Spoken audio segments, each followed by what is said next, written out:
Le Da Fresh Morning, c'est 104.5 tonnes de bonne humeur. Tous les matins sur Urban FM. La meilleure radio de la capitale. La meilleure radio de la capitale. Vous êtes sur les 104.5 Urban FM, la station urbaine, et vous écoutez le Da Fresh Morning, le réveil matinal le plus de la capitale. Sur la radio, la plus de la capitale, on reçoit ADB, c'est ça, René Rude? ADB, c'est tu le connais? ADB, oui, je le connais, je l'écoute, je diffuse sa musique dans les émissions. Donc c'est un artiste que j'ai découvert avec le titre Nada, et dont je suis Nada, avec J Respect Me aussi. Donc je le suis sur Instagram et sur Facebook. Donc il a fait sortir son album il y a quelques jours, on va dire. Ah, d'accord. ADB, bonjour. Pourquoi on t'appelle ADB? Rapproche-toi du micro, s'il te plaît. Bon, ADB, déjà, ça veut dire bonjour d'abord. ADB, ça veut dire pour nous, Amen, nous dit Amboudi Biv. Ah, tout ça? Non. Amen, nous dit Amboudi Biv. Diamb, je sais ce que ça veut dire. Hein? Diamb, c'est le problème. Oui. Amen, nous dit Amboudi Biv. C'est un peu comme pour dire, tu vois, quand tu dis à quelqu'un dans lui, c'est un monstre, c'est une machine. Genre, d'accord, quand quelqu'un excelle dans ce qu'il fait, en fait. D'accord. Voilà, d'accord, ouais. Donc, c'est moi la machine. C'est pas bête. Tu es allé chercher ça loin. Bon, pas vraiment. C'est toi-même qui as trouvé ou bien on te l'a affligé? Bon, déjà au début, j'avais le petit truc, genre, c'était à la base, genre, ADB, ADB vite fait et tout, machin. Après, on s'est dit qu'il fallait trouver une bonne signification derrière et changer de nom, en fait. Parce que lorsque je m'appelle ADB, je change carrément d'identité musicale, en fait. D'accord, ok. Avant de t'appeler ADB, tu étais dans quel genre? Dans le rap. Le rap pur? Ouais, rap. Qu'est-ce qui t'a fait basculer dans la musique typiquement traditionnelle, tradi moderne, on va le dire comme ça? Afro, je vais dire. Afro, hein? Afrobeat, afropop. Et c'est juste parce qu'il y a la langue mêlée à ça que ça revient toujours au côté traditionnel. Bon, c'est un morceau à la base, c'est un morceau. À l'époque, j'ai fait ce morceau à l'époque, le titre c'est Bonbon sucré. J'ai fait ce morceau à l'époque, vu que c'était assez mélodieux et tout, et les gens ont beaucoup apprécié, les retours étaient assez positifs. Donc avec l'équipe, on s'est dit, bon voilà, il faut qu'on change, il faut qu'on suive cette voie-là en fait. Et tu as fait sortir Bonbon sucré, Aïe Mamo et je pense Face à Face. Ouais. Est-ce qu'il y avait déjà la langue Ipouno à l'intérieur? Ouais, dans Face à Face, j'avais déjà la langue. Je pense que c'est le son même où on fait vraiment asseoir ce côté Pouno et tout. Et les retours ont commencé à venir en fait. C'est sur Face à Face, je pense.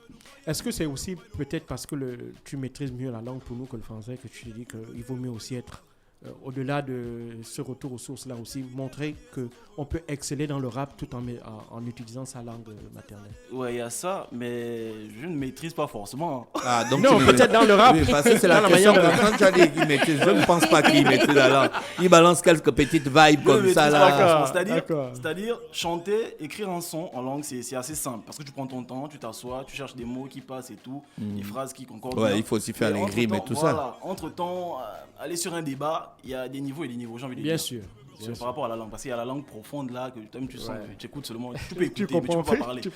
Donc il y a d'autres artistes qui chantent en Pouno, tu ne comprends pas ce qu'ils disent. Mac Joss, c'est le seul. Mac Joss, il a des sons, je peux écouter 1001 fois, je peux comprendre le mot, mais eux, ils étaient ils étaient trop dans les métaphores en fait, tu vois, donc tu peux te perdre dans ça. Tu comprends bien Silia? Ouais. Là, c'est assez léger. C'est basique. C'est basique. Même level. Je comprends bien ça. Comment tu as fait pour te retrouver dans ce son-là? Ça sort déjà d'un goumin.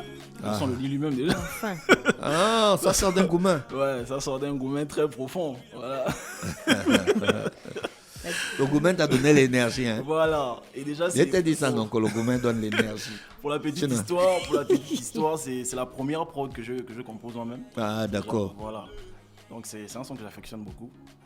Et vous avez des liens avec les gars de BGMFK, voilà, pour qu'ils se sont retrouvés dedans? Oui, bien sûr. Ouais. C'est la même maison de production, c'est Classic Club. D'accord. Et là, donc, tu reviens avec un nouveau projet. Ouais. Il s'appelle comment le nouveau projet qui est déjà disponible sur toutes les plateformes? Dibal Famous. Dibal Famous. C'est en Pouno? Oui. Ouais, bon, Famous. Juste Dibal. Dibal, c'est en Pouno, mais Famous. Jean-Paul. Non, mais je pose la question. Hein.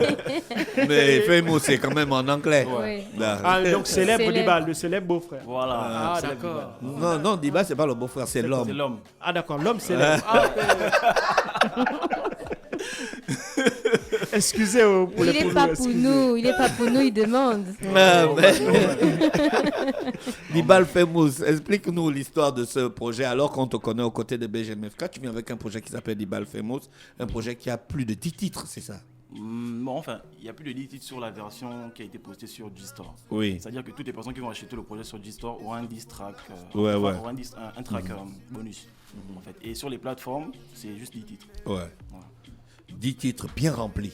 Mélanger la langue, mélanger le français. À 85% de langue, oui, avec beaucoup de variétés, hein, de rythme. Ouais. Tu es allé un peu dans tous les sens pour faire plaisir à tous tes fans ou bien pour une recherche de t'imposer à l'international? Bon, enfin, c'était plus un projet CV, on va dire, pour montrer un peu ce que je sais faire, où je peux aller, où je me sens mieux.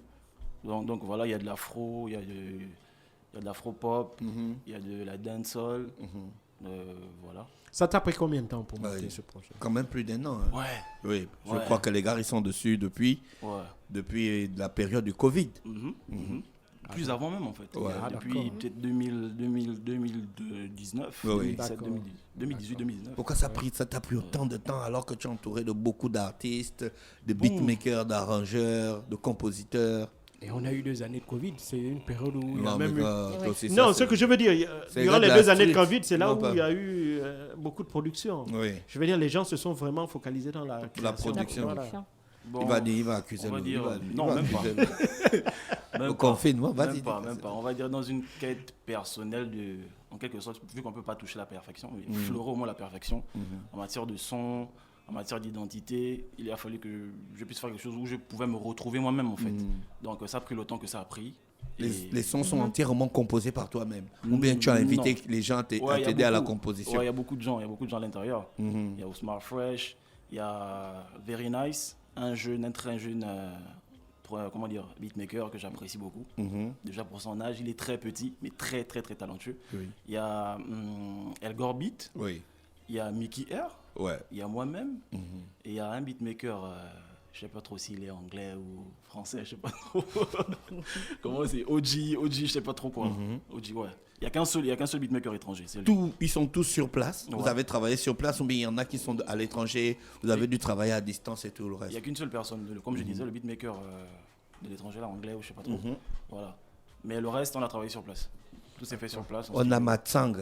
Yinamupunu.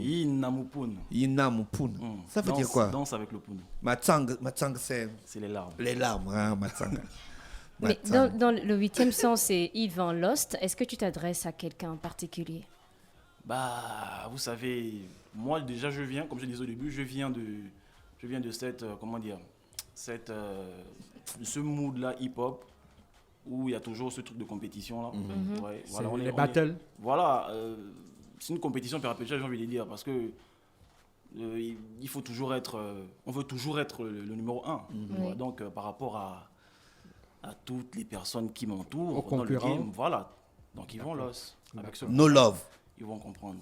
Pas d'amour. C'est à la suite du Goumin. Ouais, No Love aussi c'est un Goumin. Oh, tu vas des Goumins. Tu as beaucoup de Goumin, mon petit. En fait, là je pense que c'est pas les Goumins, c'est lui qui quitte les relations et puis bon, il a un petit moment de tristesse, il va en studio. Ou bien le Goumin t'inspire. Genre, bon, je cherche un son, il me faut un Goumin. Mais le Goumin s'inspire. Il fait comme Adèle. Ouais, le Goumin s'inspire. Il fait comme Adèle. Pour la petite histoire No Love, je sortais d'un Goumin, comme je disais. Encore. Et voilà, quoi, ça et Mamo, c'est un son à ma piano. Voilà, c'est un son plus festif, on va dire. Voilà. On a Bain de Foule. Ouais, Bain de Foule, l'un des morceaux qui revient le plus du projet. C'est un son dans une énergie de joie. Voilà, summer. Voilà quoi. Et tu as fait Sombre Elbève, Moine Tian, l'enfant de ma mère, c'est ça? Non, l'orphelin. Ah, d'après moi, il n'est pas très mal. Ah, donc tu vois, je suis pas cher, hein? Tu parlais notre pour nous. Non, mais c'est... Mais étant donné que tu ne maîtrises pas le pounou, comment tu fais pour écrire les sons? C'est pas l'orphelin. Il doute, hein? L'orphelin, c'est quoi d'abord? Je dis non. Non, il y avait un groupe, quand on était au lycée, il y avait un groupe culturel qu'on appelait les orphelins. Attends. Les gars venaient souvent d'Entender au Mila, j'oublie souvent le nom. Ok, en attendant que tu te rappelles du. Ban Badol. Oh là là. Voilà. Vas-y, ADB, défends-toi. Non, Ban Badol, moi je sais pas.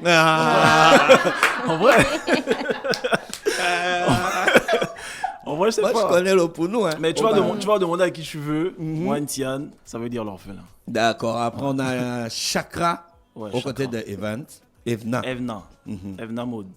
C'est qui Evna Mode? Evna, c'est une chanteuse avec une très belle voix. D'accord. Voilà. Et tu as découvert à Libreville? Ouais. Et en fait, on s'est découvert de manière assez bof sur les réseaux. Je pense qu'elle avait liké ou partagé un de mes posts.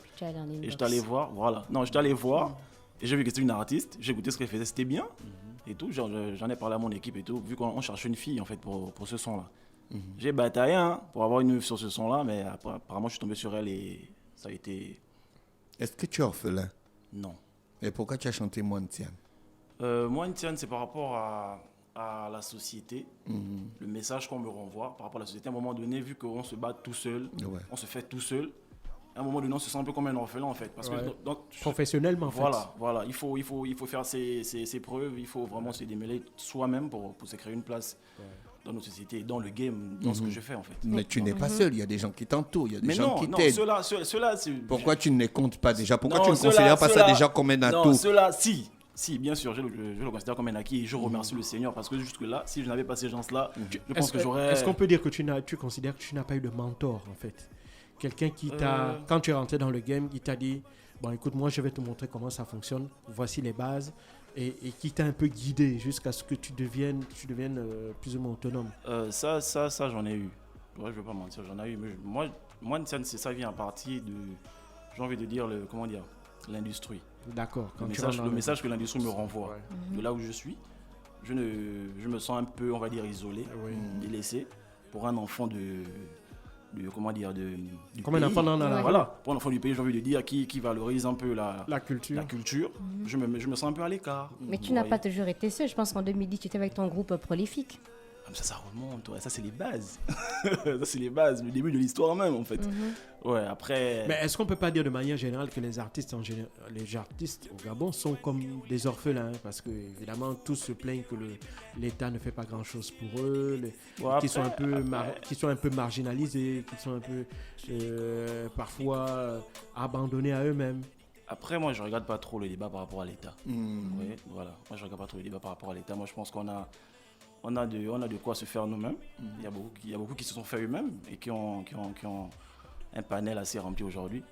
Donc moi c'est plutôt dans les promoteurs. Il faut en fait qu'aujourd'hui on comprenne que il n'y a pas que la pseudo Cham qui peut prospérer au Gabon en fait. Il y a beaucoup de styles de musique, il y a beaucoup de gars talentueux. Il faut donner la possibilité à tout le monde de s'exprimer. Voilà, c'est dans ce sens-là un peu que je me sens orphelin. Étant donné que tu ne maîtrises pas la langue pour nous, comment tu fais pour l'écriture du texte? Tu te rappelles? Non, je n'ai pas dit que je ne maîtrisais pas, doucement. Non, tu ne maîtrises pas. Non. Tu as dit que tu ne maîtrises pas. Non, j'ai pas dit que je ne maîtrisais pas. Il y a un niveau, en fait, il y a un niveau... Je disais tantôt, quand il faut écrire et quand il faut parler, c'est-à-dire avoir un discours avec un interlocuteur bien assis dans sa langue pour nous, ça peut être compliqué. Oui. À des moments, ça peut être compliqué. Et tu as une facilité pour écrire les textes? Oui, pour chanter, parce que tu prends du temps en fait. Tu t'assois, tu réfléchis, donc voilà, ça en fait. Dans Chakra, tu parles de quoi? Chakra, c'est une histoire d'amour. Tu aimes l'amour, hein? Oui. Qu'est-ce que ça représente pour toi, l'amour? Parlons-en. Beaucoup de choses. Non, sois plus explicite. Nous tous, on sait que ça représente beaucoup de choses. L'amour, c'est bien. L'amour, c'est la paix. L'amour, c'est la joie. Et pas que l'amour entre hommes et femmes, en fait. L'amour en global. Oui, mais toi, quand tu chantes les chansons d'amour, le goumen, c'est pas le goumen. C'est pas tous les 9 milliards d'individus sur Terre qui t'ont fait le goumen. Et il faut arrêter ça, ADB. Bon, en vrai, ouais. Moi, je suis quand même un lover. Ouais, mais est-ce que, bon, maintenant... Tu es un lover qu'on brise facilement le cœur. Oui. Moi, par contre, est-ce que dans l'industrie, tu as des artistes vraiment que tu aimes, que tu considères comme des modèles? Tu peux nous donner quelques noms? Beaucoup. Que j'aime. Bon, là, parce que là, il s'est entremêlé. Il y a une nouvelle génération. Ouais. Oui, peu importe. Oui. Bon, dans la nouvelle génération, il y a Tommy Tom, que j'aime beaucoup. Je ne sais pas si vous connaissez. Oui. Il y a Tommy Tom que j'aime beaucoup. Il y a Dancy aussi, que j'aime beaucoup. Il y a Léa, il y a Carty, il y a, ils sont quand même fous là. Il y a Emma, voilà. Et dans l'ancienne génération? Dans l'ancienne génération, c'est presque tous, hein. Voilà, parce qu'on a quasiment grandi avec eux. Si on est ce qu'on est aujourd'hui, on a été influencé quelque part par eux en fait. D'accord. Voilà, Raboun, Eben, Siapossi, voilà, tout, en fait tous. Okay. Tous. On Mauvaise peut allure. enlever, voilà, on ne peut enlever personne. Les codos aussi de Kaki Disco. Bien sûr, Voilà. parce qu'avant c'était même pas, il faut dire un truc, parce qu'avant c'était pas le rap, hein. C'était les Kaki Disco, Oliver Ngoma, Amandine, c'était tout ce folklore là qui nous accompagnait. Ouais. Bien sûr. Oui, Et à côté, on avait les artistes rap. Voilà, Et voilà. donc vous avez décidé d'essayer de rapprocher au maximum ces deux univers. Ouais. S'il fallait te rapprocher à un artiste de l'ancienne génération, variété, on pouvait te rapprocher de qui par Oliver exemple? Ngoma. Oliver Ngoma. Ah, c'est un lover. Hein? Un lover des Goumains. Parce que même si vous regardez la cover du projet, c'est inspiré d'une pochette d'album d'Oliver Ngoma. Ah, d'accord. Adia. Adia. Ah ouais. Mais tu n'as pas fait une reprise d'Oliver Ngoma? Pas encore. Mais il y a des petits clins d'œil, notamment dans Matsang, dont Chakra Les aussi. larmes. Ouais. Tu pleures. Ouais. Tu es avec qui sur ce titre? Seul. Ouais. Tu pleures une femme Ouais. qui est partie. Elle est partie avec un autre homme. Ouais. C'est dur, hein? Non, mais on te voit costaud là, donc toi tu es un lover, quoi. Tu vas à la salle à 18h, à 22h, tu écoutes les zouks dans la chambre et tout ça là. Il n'y a pas de honte, hein. Ouais. Il n'y a pas de honte à être un lover, voilà. Le projet est disponible sur toutes les plateformes digitales. Ouais. On peut retrouver sur YouTube. Sur G-Store. Ouais, c'est Ouais. J-Store, sur Spotify Ouais. et Deezer. Oui. Ouais. ADB, merci d'avoir accepté notre invitation. Merci à vous. Mais est-ce qu'en physique il est disponible? Non. Non, non. Vous êtes la nouvelle génération, vous avez Voilà. oublié que les papas, ils ont encore les lecteurs CD Mais dans les on voitures. pense quand même à ça, on pense quand même à sortir, même sans CD. Le projet, il a combien? 3000 sur G-Store. D'accord, disponible sur G-Store. Voilà. D'accord. Nous, on va écouter un titre qui nous a beaucoup marqué. Hein. Je sais que c'est pas dans le projet, mais on a beaucoup kiffé le son là et on se laisse avec ce son. On te souhaite de passer une bonne journée à l'écoute des programmes d'Urban FM. Merci à vous. Le Fresh Morning, c'est 104.5 tonnes de bonne humeur. Tous les matins sur Urban FM. La meilleure radio de la capitale. La meilleure radio de la capitale.